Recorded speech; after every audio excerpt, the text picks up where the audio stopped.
예, 지난 시간에 이어서 문제풀이 계속 하겠습니다. 자, 9번 나갈 차례죠. 이 접지공사에서 이 접지봉하고 접지선을 갖다 연결하는 방법 세 가지를 쓰고 그 중에서 이 내구성이 가장 좋은 방법이 어떤 것이냐 이렇게 물어보는 거죠. 여기 보면 이렇게 접지선이 있겠죠. 이 접지선하고 이쪽 접지봉하고 연결하는 거, 이 부분을 갖다가 용융시켜서, 즉 녹여서 접속하는 방법, 우리가 용융 접속이라고 하죠. 여기 접지선하고 여기 접지봉 이 사이를 갖다가 납땜으로 접속하는 방법이 있죠. 이거 우리가 납땜 접속. 여기 접지선하고 여기 접지봉하고 사이를 여기 슬리브를 갖다 끼우는 거죠. 이렇게 슬리브를 갖다 끼우고 이걸 압착을 시키는 거예요. 그래서 슬리브를 갖다 이용한 압착 접속이죠. 이 세 가지는 여러분이 암기를 해 놓으시고요. 이 중에서 가장 내구성이 좋은 것은 요 용융 접속이죠. 내구성이 가장 좋은 것은 용융 접속. 이렇게 여러분이 암기하시면 되죠. 다음 10번 가죠. 자, P형 수신기인데 요 시험 스위치를 갖다가 누르면 수신기에 요 스위치 주의 표시 등이 점등이 되죠. 다음과 같이 요 시험 스위치를 누를 경우에 점등 여부를 갖다 쓰라고 되어 있죠.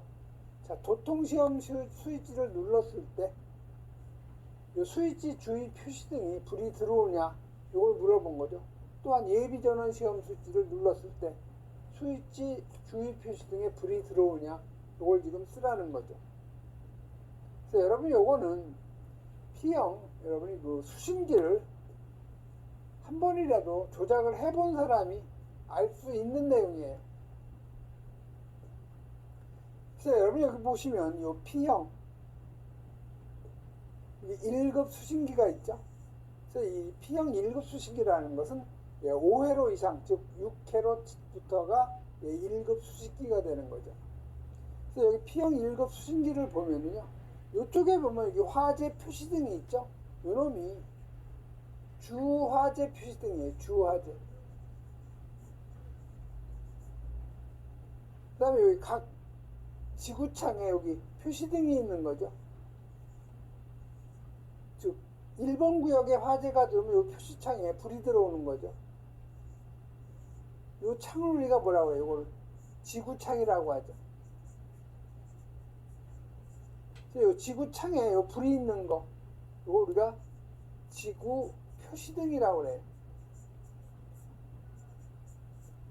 여기를 우리가 지구창이라고 하는데, 이 지구창에서 여기 각각의 화재 표시등에 불이 들어오는 부분을 우리가 지구 표시등이라고 하는 거죠. 그래서 보시면 여기 1번 경계구역은 지금 본관 1층, 2번 구역이 본관 2층, 3번 구역이 본관 3층, 4번 구역이 본관 4층, 5번 구역이 공장 앞, 6번 구역이 공장 뒤, 7번 구역이 창고, 8번 구역이 휴게실, 9번 구역이 측정실이라고 되어 있죠. 그 다음에 10번 구역은 지금 아무것도 없어요. 그러니까 이걸 우리가 예비, 스페어라고 우리가 보면 되겠죠. 스페어. 그래서 지금 여기는 10회로용인데 지금 9회로를 지금 사용을 하고 있는 거죠. 그럼 여기 보시면 전압 표시등이 있죠. 그래서 지금 24V의 정상에 녹색 표시등이 들어와 있는 거고요. 여기 교류, 전류, 전원 표시등이 있는 거죠. 그래서 현재 교류가 정상적으로 공급이 되고 있다는 녹색 표시등.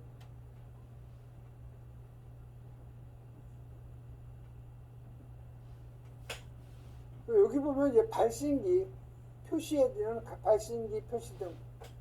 여기 스위치 주의 표시등이 있죠. 그래서 여기 스위치가 여러 개가 있는데 정상적으로 정상 상태가 아닌 비정상 상태로 있으면 스위치 주의 표시등에 불이 들어오는 거 여기에 점등이 되는 거죠. 그리고 여긴 축척. 축척이 되어 있을 경우에 점등이 되는 거죠. 이쪽에 보시면 여기 도통시험 표시등이 있어요. 정상일 경우에는 요 정상에 불이 들어오고 단선이 되면 밑에 불이 들어오는 거죠. 그럼 여기 유도등을 자동으로 놓는 경우 있고 수동으로 놓는 경우가 있는 거죠.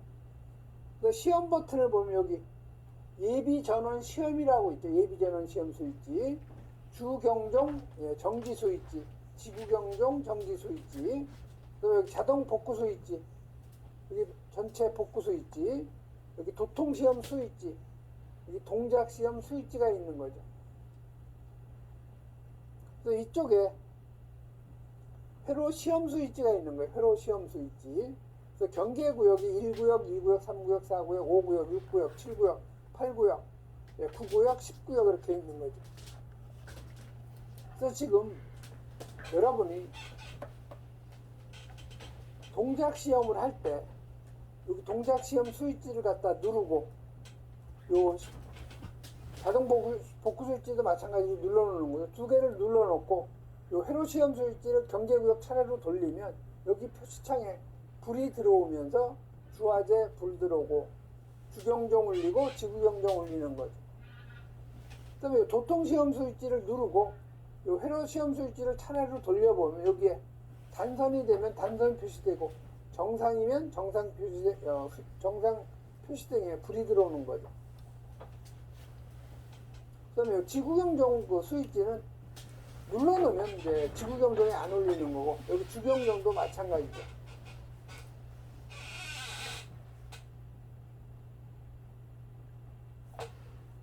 그래서 여기서 지금 어떤 스위치를 눌러도 요 스위치 주의 표시 등에 불이 들어와요. 그런데 여기 보면은 그 예비 전원 시험 스위치가 있죠. 그래서 이 예비 전원 시험 스위치를 누르면 이 안에 예비 시험 스위치를 갖다 누르면 이 교류 전원이 차단이 되는 거죠. 교류 전원이 차단이 되면서 이 안에 있는 배터리에 전원을 갖다 그 표시해 주는 거죠. 그래서 배터리의 그 전압이 24V면 정상의 표시등에 불이 들어오고요. 예비 시험 스위치를 눌렀을 때 배터리가 22V 이하면 비정상이 되는 거죠. 이런 식으로 여러분이 그 시험 스위치를 하는데 이 예비 시험 스위치는 누르고 있는 동안만 시험이 가능한 거고, 그래서 요거는 예비 시험 스위치를 누르면 요 스위치 주의 표시 등에 여기에 불이 안 들어와요. 그러나 도통 시험 스위치나 그 나머지 어떤 버튼을 갖다가 눌러놓으면 스위치 주의 표시 등에 불이 들어오는 거죠.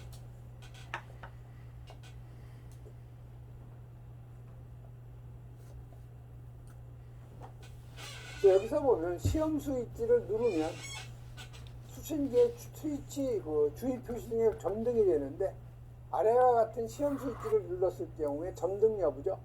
그래서 도통 시험 스위치를 눌렀을 경우에 당연히 점등이 되는 거죠.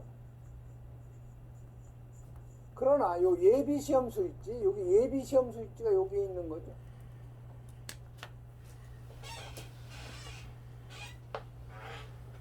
정확히 한번 예비 시험 스위치를 눌렀을 경우에는 요거는 스위치 주의 표시등이 점등이 되는 것이 아니고 점등이 안 되기 때문에 우리가 미점등이라고 하는 거죠. 그럼 10번으로 넘어가죠. 자, 10번은 요 비상 콘센트 설비의 전원 회로에 대한 다음 각 물음에 답하시오 했죠. 그래서 여러분이 요 비상 콘센트 설비는요, 보시면 이쪽에 이제 비상 콘센트 함에 문이 되겠고요. 그러면 이쪽이 내부가 되겠죠. 그래서 이 비상 콘센트 함을 갖다 열면은 여기 보시면 220V라고 쓰여 있어요. 그래서 이건 단상, 비상 콘센트는 단상 220V를 갖다 사용하고, 요게 그 공급 용량은 1.5kVA.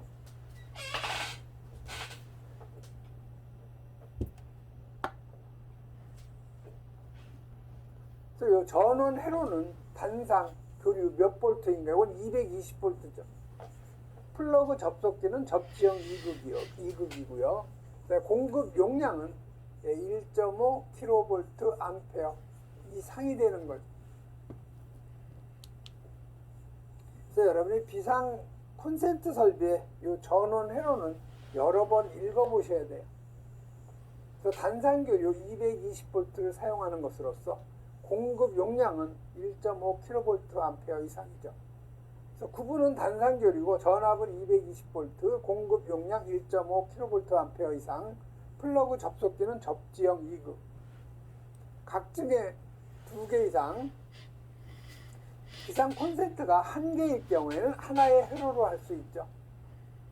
주 배전반에서 전용 회로로 해야 되고요. 콘센트가 분기될 경우에는 분기 배선용 차단기를 보호함 안에다 설치한다는 거. 그 다음에 콘센트마다 뭐를 설치해요? 배선용 차단기를 설치해야 되죠. 개폐기에는 비상 콘센트라고 표시한 표지 설치. 그 다음에 풀박스 등은 철판 두께가 1.6mm 이상. 그 다음에 하나의 전용 회로에 설치하는 비상 콘센트는 10개 이하라는 거. 그 다음에 이 전선의 용량은 비상 콘센트가 3개 이상일 경우 3개. 그래서 각 비상 콘센트의 공급 용량인데 5개 설치되어 있으면 공급 용량은 3개까지만 계산하라는 거죠. 그래서 여러 번 여러분이 비상 콘센트 설비의 전원 회로는 읽어보셔야 돼요. 다음 12번 가죠. 자, 12번은 소모되는 전류값을 물어본 거죠. 자, 우리가 소모되는 소비전력 P는 전압에다가 소비전류에다가 역률 코사인 세타라고 그랬죠.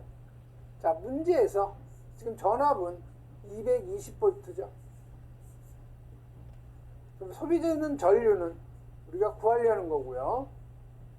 그 다음에 코사인 세타, 역률은 50%라고 했으니까 0.5가 되는 거죠. 자, 그럼 소비전력 P는 20W짜리 중형 피난구유도 10개가 있으니까 소비전력은 200W가 되는 거죠.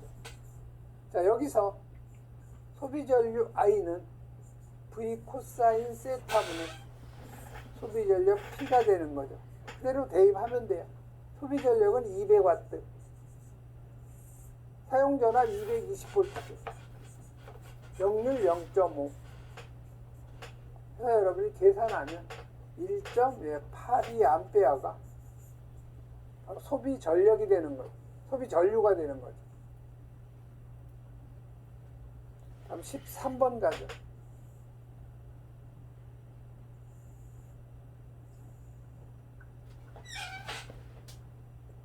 자, 13번은 요 비상 콘센트 설비의 요 상용 전원하고 비상 전원에 대한 그 강물음에 답하시오 했죠. 그래서 요 비상 콘센트 설비에 대한 그 문제가 상당히 많이 나왔어요. 자, 여기 상용 전원 회로의 요 배선은 저압 수전일 경우에는 어디 직후에서 분기해서 전용 배선으로 해야 되냐? 저압 수전일 경우에는 인입 개폐기 직후죠. 요 물음 가번은 인입 개폐기라고 하면 되고요. 그러니까 비상 전원은 비상 콘센트 설비를 몇 분 이상 작동해야 되냐?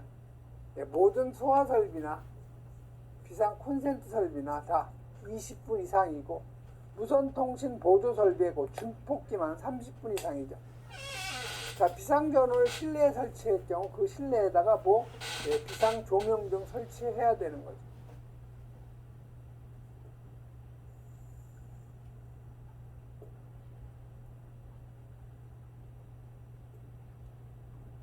그래서 여러분이 요 비상 콘센트 설비의 요 전원 설치 기준, 자, 저압 수전일 경우에는 인입 개폐기 직후에서, 고압 수전이나 특별 고압 수전일 경우에는 전력용 변압기에 요 2차 측에 있는 주차단기 1차 측 또는 2차 측에서 분기하라는 거죠.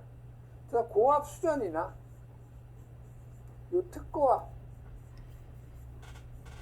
수전일 경우에는 여기 전력용 변압기가 있겠죠. 요거에 이쪽이 1차 측, 전력용 변압기를 질한 쪽이 2차 측이에요. 자, 2차 측에 여기 주 차단기가 있겠죠. 그래서 주 차단기에 이쪽 주 차단기를 보면 이쪽이 1차 측이 되죠. 여기 1차 측에서 분기를 하든가 아니면 요 2차 측에서 다시 분기를 하라는 얘기죠. 그래서 전용 배선으로 하라는 거예요. 그래서 여러분이 저압 수정일 경우에는 인입계 배기 직후에서, 그 다음에 고압이나 특별 고압일 경우에는 전력용 변압기의 2차 측에 있는 요 주 차단기의 1차 측 또는 2차 측이 되는 거죠. 비상전원 설치 대상은요, 지하층을 제외한 층수가 7층 이상으로서 연면적 2000제곱 이상인 특정 소방 대상물 또는 지하층의 바닥 면적 합계가 3000제곱미터 이상인 특정 소방 대상물. 자, 비상전원의 그 종류는 비상 콘센트는 축전지 설비는 안 돼요. 자가발전 설비하고 비상전원 수전 설비, 전기 저장 장치죠. 그리고 비상전원 설치하지 않아도 되는 경우, 자, 둘 이상의 그 변전소에서 전력을 동시에 공급받는 경우, 두 번째는 하나의 변전소로부터 전력 공급이 중단될 때는 자동적으로 다른 변전소로부터 전력을 공급받을 수 있도록 상용 전원을 갖다 설치했을 경우. 또 여기 자가발전 설비 설치 기준이 있죠. 점검 편리하고 화재 침수, 재해로 인한 피해를 받을 우려가 없는 장소. 비상 콘센트 설비를 유효하게 20분 이상 작동시켜야 된다는 거. 상용 전원으로부터 전력 공급이 중단이 되면 자동으로 비상 전원으로부터 전력을 공급받을 수 있도록 해야 되죠. 비상전원 설치 장소는 다른 장소와 방화구에 갈 것. 여기 비상전원이 실내에 설치되어 있을 경우 그 실내에다가 비상조명 등 꼭 이렇게 개구리 눈 2개 이렇게 있는 거 있죠? 비상조명 등 그 실내에다 설치가 돼야 되죠. 다음 14번 가죠. 자, 14번은 누전 경보기에 사용되는 용어에 대한 정의인데, 여러분, 이 누전 경보기는 누설전류가 발생이 되면 관계인에게 알려주는 거죠. 그래서 이 누전 경보기는 이거는 그 수신부하고 뭘로 구성되어 있냐? 누설 전류를 검출하는 변류기로 구성이 되어 있는 거죠. 자, 1번. 내화 구조가 아닌 건축물로서 벽 또는 바닥, 천장의 전부나 일부가 불연, 준불연 재료가 아닌 재료에 이 철망을 넣어가지고 전기 설비로부터 누설 전류를 탐지해서 경보를 발해주며 변류기하고 수신부로 구성된 게 바로 누전 경보기죠. 그래서 1번에는 누전 경보기가 들어가야 돼요. 그 다음에 2번은 변류기로부터 검출된 그 신호를 수신을 해서 관계인에게 경보해 주는 게 뭐예요? 수신기 또는 수신부라고 하는 거죠. 그래서 우리 누전 경보기에서는 수신부라고 해요. 경계 전로에 누설 전류 검출, 이건 변류기가 하는 거죠. 다음 15번 가죠.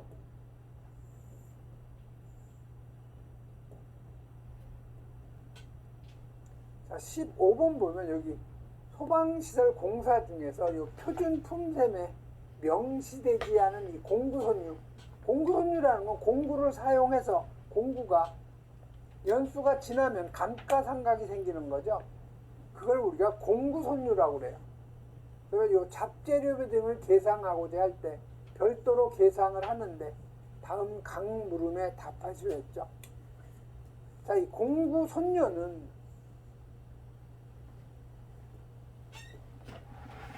그 직접 노무비의 몇 프로까지 계상할 수 있느냐. 이건 3%까지 계상할 수 있죠, 최대. 이건 암기를 하셔야 돼요. 또 여기 잡재료비하고 그다음에 소모재료는 설계 내역에 표시하여 계상하되 주재료비의 몇 프로까지 계상하느냐. 요건 주 재료비에 2에서 5%죠. 여기서는 최대 몇 프로까지 계상할 수 있느냐. 5%까지 계상할 수가 있는 거죠. 최대 2%에서 5%까지니까. 16번 가죠. 자, 16번은 여기 예비전원으로 사용되는 축전지 설비에 대한 다음 각 물음에 답하시오 했죠. 그래서 물음 그 가번은요, 2차 충전 전류 값을 계산하라는 거죠. 그래서 요 2차 충전 전류는요, 공식을 여러분이 암기하셔야 돼요. 축전지의 요 전격 용량을 요 축전지의 공칭 용량으로 나눠줘야 되죠. 그리고 여기에다가 상시 부하 흐름을 표준 전압으로 나눠준 거. 이게 바로 2차 충전 전류값이시죠. 자, 축전지의 전격 용량은 문제에 주어져 있죠. 100A/h. 자, 축전지의 이 공칭 용량은 여러분이 암기하셔야 돼요. 연축전지는 공칭 용량이 10A/h. 알칼리 축전지는 5A/h죠. 그래서 이 축전지의 공칭 용량, 이건 10시간율이에요. 그래서 10으로 나눠줘야 되고요. 자, 상시 부하는 15kW니까 10에 3승을 해주면 와트가 되는 거죠. 자, 표준 전압은 100V라고 되어 있죠. 그래서 여러분이 계산을 하면은 이게 바로 160A가 나오는 거예요. 어떤 교재는 요거 이렇게 아워라고 한 데가 있고요. 암페어 아워 둘 다 상관없어요. 10시간율이냐 10암페어 아워냐 상관없어요. 물음 그 4번 가죠. 자, 축전지에 수명이 있고 그 말기에 있어서 부하 용량을 결정하기 위해서 사용하는 계수죠. 보통 0.8로 하는 거. 이걸 우리가 용량 저하율이라고 그래요. 즉 시간이 지나면 그만큼 성능이 떨어지죠. 그걸 우리가 용량 저하율 또는 이걸 보수율이라고도 하는 거죠. 다음 물음 4번 가죠. 자, 축전지의 과방전 또는 방치 상태에서 가벼운 설페이션 현상이 나타나는데 이 기능 회복을 위해서 실시하는 충전 방식, 회복 충전 방식이죠.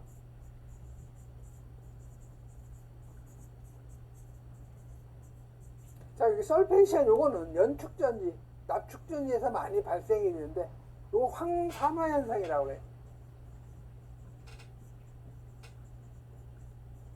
그래서 납축전지는 양극의 PbO2하고 음극에는 Pb, 납으로 되어 있는데 황산화 현상은 요 납이 여기에 황성분이 결합이 된 거죠. 그래서 이걸 PbSO4라고 그래요. 황산화 납이 되는 거죠.